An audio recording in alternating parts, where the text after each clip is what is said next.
If you've seen my last few videos, you know for the last few months, I've been going through a really rough season of my life.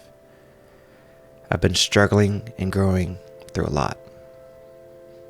In talking with my parents about things one day, my dad shared a verse that he had just gotten in an email. Exodus 14:14. The Lord will fight for you, and you have only to be silent. Their translation had still instead of silent. Both hit the same, but silent definitely speaks more to me in my situation right now. I went and read the whole chapter to get the full context of the verse.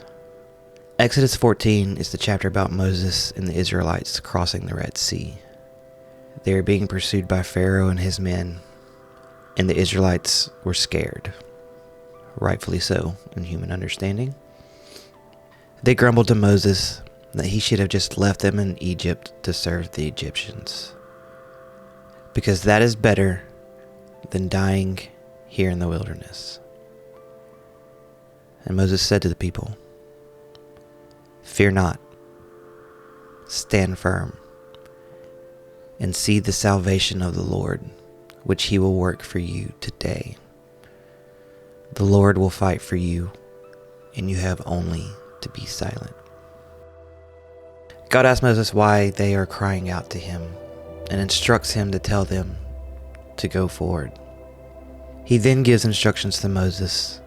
Moses follows the instructions, which leads to Israelites crossing to safety on dry ground. Now, we've all heard about this growing up, and I'm even coloring a children's coloring book of this event in this video. But this time, this resonated with me in a few ways. I relate to the Israelites in that I see the destruction fast approaching, or have already felt that destruction. And I think that it would have just been better to stay where I was, even though the situation wasn't as good as it should or could be. And I'm crying out, "Why have you led me from there to here? And all I can see is ruin behind me and a vast, impassable obstacle in front of me." And God is telling me, "Do not fear. I've got you. Move forward." I also resonate with Moses. I want to build that kind of faith and trust. He had the faith and trust that God was going to win this fight for them, and already had. Had the relationship with God to hear him and his instructions and follow them, which led to God's full power on display for all to see and marvel in. A third part of this chapter that stuck out to me was that God hardened the heart of Pharaoh. I thought at first, that's strange that's in there. And I know there's some theological debate around that. But when I thought about it, one thing was clear to me.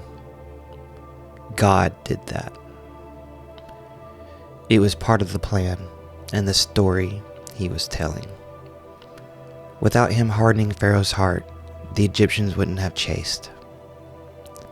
If the Egyptians didn't chase, then the Israelites wouldn't have been wholly reliant on God in their situation, and see just how powerful his love and care is for them. I immediately related the Pharaoh to my situation and season I'm in.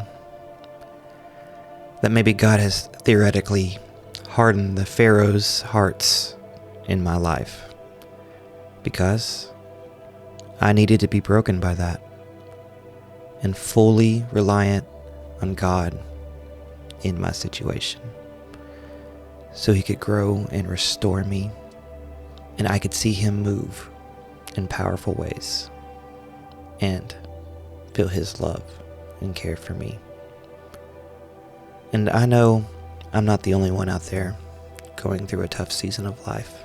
There's lots of lost Israelites crying out to God, feeling stuck between what seems like complete destruction and something that doesn't seem possible. The pharaohs in our lives looming heavy over us.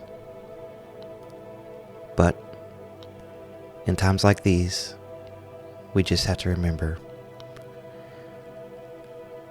the Lord will fight for us, and we only have to be still. Pray, trust, and move forward.